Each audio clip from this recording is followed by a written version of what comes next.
प्यारे विद्यार्थियों, आज का टॉपिक है वस्तुनिष्ठता प्राप्त करने के साधन एवं विधियाँ। पूर्व के व्याख्यानों में वस्तुनिष्ठता की अध्ययन पद्धति के बारे में काफ़ी विस्तार से समझाया गया है। अब हम यहाँ पर इस बात की चर्चा करेंगे कि सामाजिक विज्ञानों के अध्ययन करने में जब वस्तुनिष्ठता प्राप्त करनी होगी तो हमें किन साधन एवं किन विधियों का प्रयोग करें जिससे कि सामाजिक घटनाओं के अध्ययन करने में वस्तुनिष्ठता प्राप्त हो। तो इस सामाजिक घटनाओं से संबंधित अध्ययनों में वस्तुनिष्ठता प्राप्त करना या बनाए रखना काफ़ी जटिल कार्य है, परंतु इसका तात्पर्य ये नहीं है कि वस्तुनिष्ठता प्राप्त करना संभव है। इसके लिए सर्वाधिक आवश्यक रूप है कि अनुसंधानकर्ता स्वयं पर नियंत्रण रखें, अपने को पूर्वाग्रह से मुक्त रखें और वैज्ञानिक दृष्टिकोण सर्वत्र बनाए रखें। तब जाकर हम सामाजिक घटनाओं के अध्ययन में वस्तुनिष्ठता प्राप्त कर सकते हैं। आज अनुभव व अनुसंधान के आधार पर ऐसे विधियां व साधनों का विकास हो चुका है जो सामाजिक घटनाओं के अध्ययन में वस्तुनिष्ठता प्राप्त करने में योग देते हैं। उनकी यहाँ कुछ विधियां हैं जिनका हम संक्षेप में उल्लेख करने का प्रयास करेंगे। नंबर 1, पारिभाषिक शब्द एवं अवधारणाओं का मानकीकरण। समाजशास्त्र में सामान्यतः बोलचाल के शब्दों का प्रयोग किया जाता है जिसका कई बार समान अर्थ नहीं लगाया जाता है। परिणाम स्वरूप समाजशास्त्रीय अध्ययनों के आधार पर प्राप्त निष्कर्ष में स्पष्टता का अभाव पाया जाता है। इस स्थिति से बचने के लिए यह आवश्यक है कि समाजशास्त्र में जिन पारिभाषिक शब्द एवं अवधारणाओं का प्रयोग किया जाए उनका मानकीकरण किया जाए, उनका सभी लोगों के द्वारा सभी स्थानों पर समान अर्थों में प्रयोग किया जाए। इससे सामाजिक घटनाओं के अध्ययन में वस्तुनिष्ठता आ सकेगी। नंबर 2, दैव निदर्शन के उपयोग को प्रधानता दी जानी चाहिए। अध्ययन में वस्तुनिष्ठता लाने की दृष्टि से आवश्यक है कि समग्र में से इकाइयों का चुनाव दैव निदर्शन विधि द्वारा किया जाए ताकि प्रत्येक इकाई के चुने जाने की संभावना रहे। रैंडम सैम्पलिंग विधि द्वारा इकाइयों का चुनाव करने में अध्ययनकर्ता के पक्षपात या मिथ्या झुकाव के अध्ययन में सम्मिलित होने की संभावना समाप्त हो जाती है और साथ ही प्रतिनिधि इकाइयों का चुनाव हो जाता है।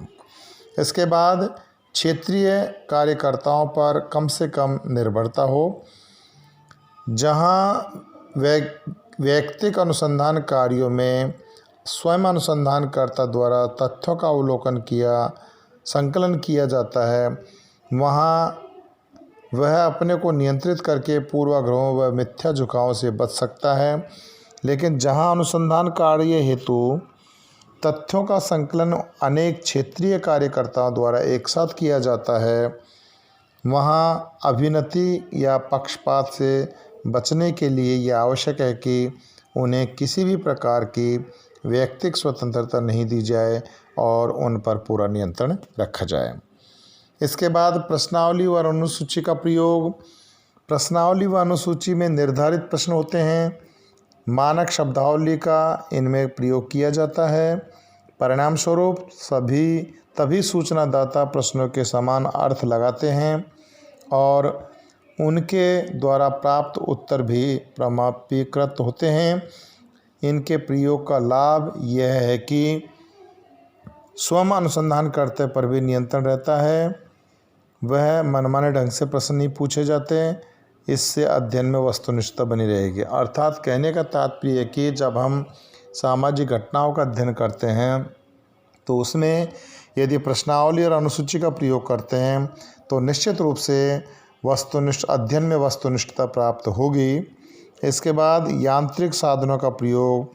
तथ्यों के संकलन में सारणीयन एवं विश्लेषण हेतु यांत्रिक साधनों का उपयोग अध्ययन में वस्तुनिष्ठता को बढ़ाने में योग देता है। तथ्यों के संकलन में फोटोग्राफ्स व टेप रिकॉर्ड काफ़ी सहायक हैं। तथ्यों के सारणीयन एवं विश्लेषण में पंचिंग मशीन, सॉर्टर, कैलकुलेटर व कंप्यूटर आदि का विशेष उपयोग होता है। इन यांत्रिक साधनों के प्रयोग का सबसे बड़ा लाभ यह है कि अध्ययन में तथ्यों को तोड़ मरोड़ कर प्रस्तुत नहीं किया जा सकता, उनमें कोई परिवर्तन नहीं किया जा सकता। अतः अध्ययनकर्ता पर नियंत्रण बना रहता है और अध्ययन में वस्तुनिष्ठता आ जाती है। हम यहाँ पर ये वस्तुनिष्ठता को प्राप्त करने के लिए इसलिए चर्चा कर रहे हैं चूँकि वस्तुनिष्ठ अपने आप में एक साइंटिफिक मेथड है और इस साइंटिफिक मेथड को कैसे प्राप्त किया जा सकता है इसके बारे में हम यहाँ विस्तार से चर्चा कर रहे हैं। इसके बाद प्रयोगात्मक पद्धति का उपयोग कि सामाजिक घटनाओं के अध्ययन में अधिक से अधिक वस्तुनिष्ठता लाने के उद्देश्य से प्रयोगात्मक पद्धति का प्रयोग दिनों दिन बढ़ता ही जा रहा है। जहाँ इस पद्धति का प्रयोग किया जाता है वहाँ दो समान समूहों का चुनाव कर लिया जाता है। इनमें से एक को नियंत्रित समूह और दूसरे को प्रयोगात्मक समूह के रूप में रखा जाता है। नियंत्रित समूह में किसी भी प्रकार का कोई परिवर्तन नहीं लाया जाता, जबकि प्रयोगात्मक समूह में किसी एक कारक के द्वारा परिवर्तन लाने का प्रयास किया जाता है। यहाँ प्रयोगात्मक समूह में एक कारक के प्रभाव को देखा जाता है, तत्पश्चात नियंत्रित व प्रयोगात्मक समूह की एक दूसरे से तुलना की जाती है। यदि तुलना के आधार पर प्रयोगात्मक समूह में कोई अंतर पाया जाता है तो इससे स्पष्ट हो जाता है कि यह परिवर्तन अमुक कारक का प्रभाव है। स्पष्ट है कि सामाजिक घटनाओं के अध्ययन में वस्तुनिष्ठता लाने में प्रयोगात्मक पद्धति का काफ़ी योग है। इसके बाद सांख्यिकीय अनुमापों का प्रयोग यदि अनुसंधान अध्ययन के निष्कर्षों को सामान्य विवरण के रूप में प्रस्तुत किया जाए तो अध्ययन में वस्तुनिष्ठता आ सकती है, क्योंकि इसमें अध्ययनकर्ता तथ्यों को तोड़ मरोड़ कर अपनी इच्छानुसार प्रस्तुत कर सकता है। इस कमी को सांख्यिकीय गणना व सांख्यिकीय अनुमापों द्वारा दूर किया जा सकता है। सांख्यिकीय अनुमापों की सुगमता से जांच में भी की जा सकती है। इसी वजह से सामाजिक गणना व सांख्यिकीय अनुमापों का प्रयोग सामाजिक घटनाओं के अध्ययन में दिनों दिन बढ़ता जा रहा है। इसके बाद समूह अनुसंधान पद्धति का प्रयोग पक्षपात, मिथ्या झुकाव व वस्तु व्यक्तिनिष्ठता को कम करने या समाप्त करने की दृष्टि से सामूहिक अनुसंधान पद्धति का विशेष महत्व है। इस पद्धति का प्रयोग दो रूपों में किया जा सकता है। नंबर एक सामूहिक घटना का अध्ययन अलग अलग रूप में तथा अलग अलग समय पर दो या दो से अधिक अनुसंधानकर्ताओं के द्वारा एक ही पद्धति को काम में लेते हुए किया जा सकता है। फिर सब अनुसंधानकर्ता मिलकर निष्कर्ष निकालते हैं। नंबर दो, एक ही अध्ययनकर्ता दो समान क्षेत्रों में एक ही घटना का अध्ययन समान पद्धति को काम में लेता हुआ करता है। फिर वह प्राप्त निष्कर्षों की तुलना करता है तथा यथार्थ स्थिति का पता लगाता है। इससे अध्ययन में वस्तुनिष्ठता आने की संभावना अधिक रहती है।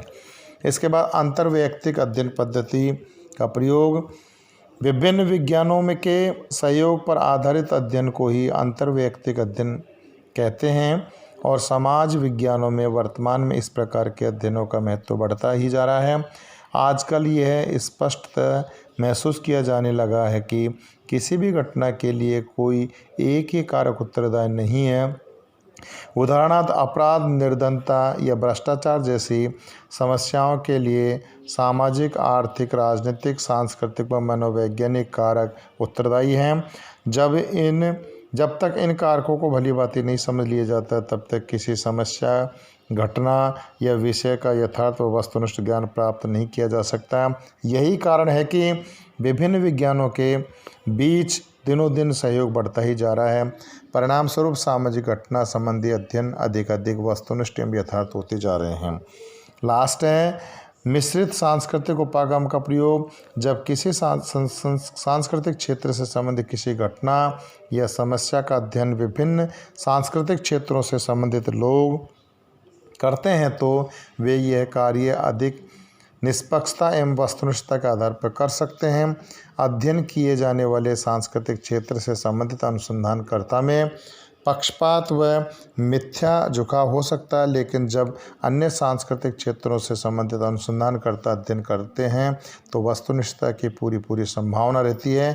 यह मिश्रित सांस्कृतिक उपागम कहलाता है। धन्यवाद छात्रों। जय हिंद, जय भारत।